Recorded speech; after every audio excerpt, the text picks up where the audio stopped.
Alright, so here's our regular polygon. This side right here is the apothem. And why is it the apothem? Because it's perpendicular to the side. Okay, it's perpendicular to this side right here. You got it? That's the apothem. Now here's the here's another length from here to here. It's the length of each of the sides, and we'll call it S for side. Makes sense, doesn't it? It's a ugly looking line right there, but this is S for side. Now let me give you the equation. They actually go through, just for the sake of time, I'm not going to go through it, but they do go through the equation and kind of give you step by step why this equation is the way it is. But it's basically this. The tell you what, let's use area. Let's actually write the word area in here so we don't get confused with the apothem. It's 1/2 times the perimeter times the apothem. I think they put AP, but I think I'm kind of used to the P going before the A. It doesn't make any difference though. But that is your formula. Again, what is the little a? It's the apothem. It's the distance from the center perpendicular to the side, to one of the sides of your polygon. Does that make sense? What is the P? What did I just say? P, or did I even say it? I can't even remember. Did I say it? Perimeter, right. P is the perimeter of the polygon. Now look, if you know one of the sides, how can you find the perimeter? Just take that number right here, that side, and multiply it by 5. In this case, 5. What if you had a hexagon, 6-sided figure? Then you'd multiply it by 6, and so on. You follow me? So instead of writing out an equation with S, I'm just going to say perimeter. So if you can find this side right here, and you can find the apothem, you can find the area. Now, they're going to give you different information, and sometimes it's harder to find the apothem. Sometimes they give you the apothem straight out. So it just depends on what they give you on how hard this problem could actually be. Let me just review a couple things before we do this. We said this angle right here was 72 degrees, didn't we?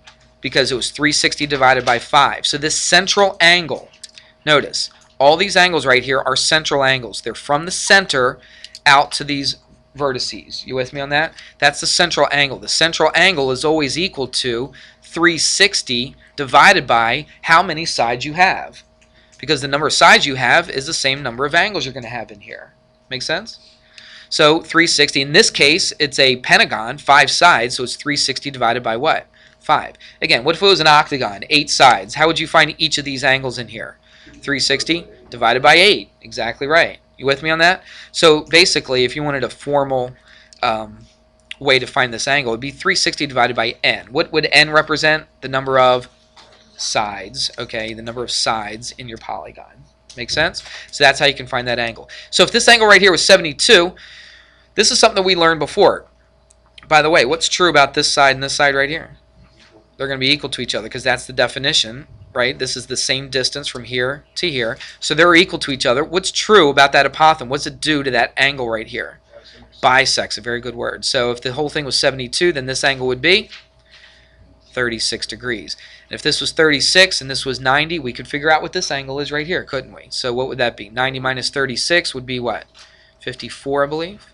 Okay, and that's that angle right there. Do you see that?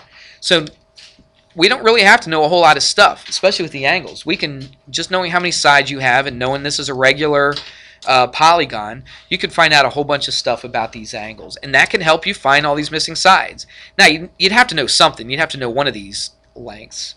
All right, but you could know any of them. You could know this distance right here. That would be the hypotenuse. You could know the apothem and still find this length down here. Let me say something about this. What is from here to here? What is that compared to this whole S? It's half of it, isn't it? Because, again, when you drop a perpendicular on an isosceles triangle, it splits it in half. It bisects the opposite side. Remember we were talking about that a long time ago? Now it's coming back, isn't it? All right, so it's hopefully we remember that from way back because now we're seeing it again. All right, enough of that. Let's do an example. We'll do a different figure than a pentagon, and this is straight from the book. It's on page 792. Okay, we good? This is now an octagon. It's a regular octagon. This only works when they're regular. If it's just any old octagon, it's not going to work. Only if it's regular, when all the sides are equal and all the angles are equal to each other.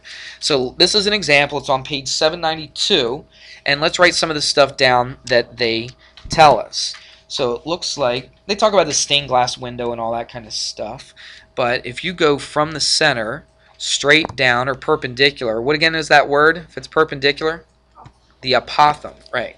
So that would be that word right, or that would be that length right there, and they say that that length is 18.1. So let's jot that down. So that's 18.1. And they also give you the length of the side, it looks like. Yep, the side length of 15 inches. So this side is 15 inches. Now what is the side from here to here? That's the 15. And I think that's all they give you. Yep, and it says, what is the area covered by this window? This is one big old window, like a bay window or a stained glass window. You ever seen windows that look like that? You know, that shape, yep. So what we're going to do is find the area of that whole entire window.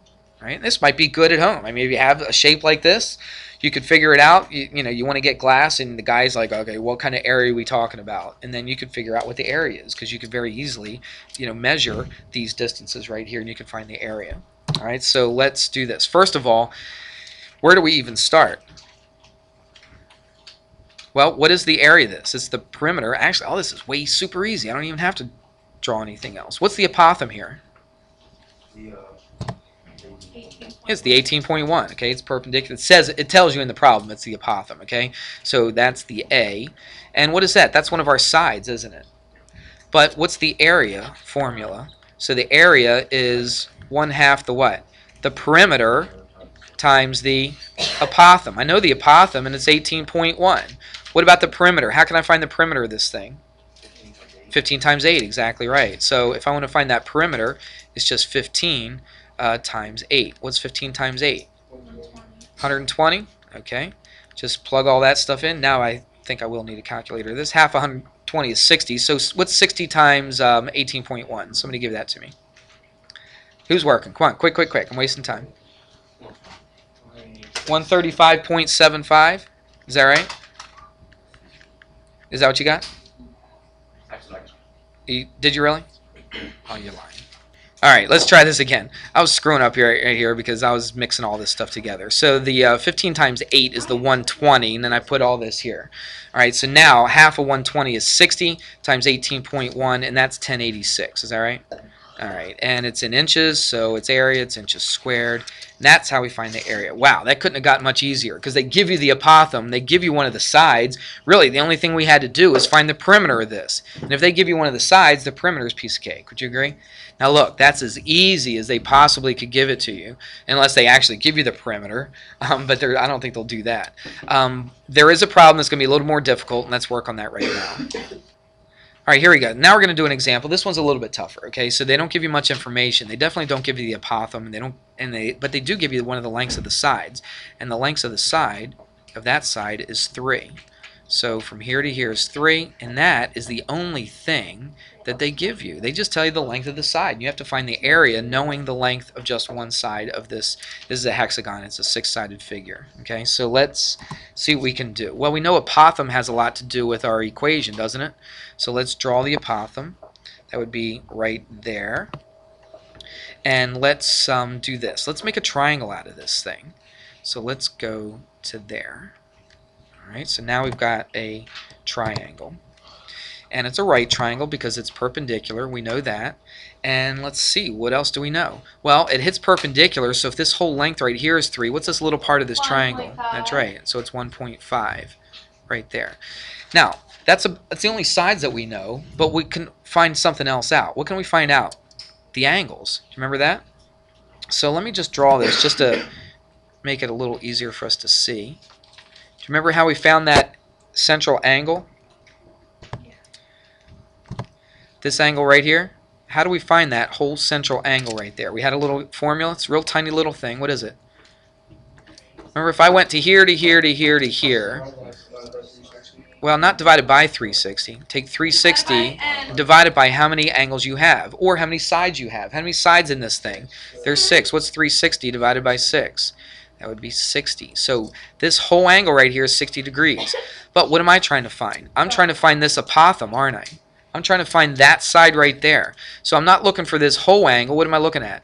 Just this, and it's going to be half. We discussed that. So if that's 30, what's this down here? That's going to be 60. All right? So now, look at that. Not knowing anything at all, just knowing how many sides we had, we can figure out what the angles are. So now what can we do? Let's use this angle. This is trig function, right? This is, or we can use 30, 60, 90 if you wanted to. You want to do it that way? Okay, if we want to do 30, 60, 90, then this is the long side, this is the short side. What's the relationship? It's times the square root of 3, right? So it's 1.5 equals 1.5 square root of 3. Now you're going to make it a decimal anyway. Tell you what, just for fun, let's do a trig function. What would it be? It'd be opposite over adjacent. So it'd be the tangent, I'm looking at the time, the tangent of 60 degrees is opposite over adjacent. Multiply both sides by 1.5. Now look, put that into a calculator, we'd probably get the same exact answer. Alright, so here it is. I did all the work. The perimeter is 18. We figured out the apothem is 2.6. Put it into the area formula, and that's the area of that regular hexagon.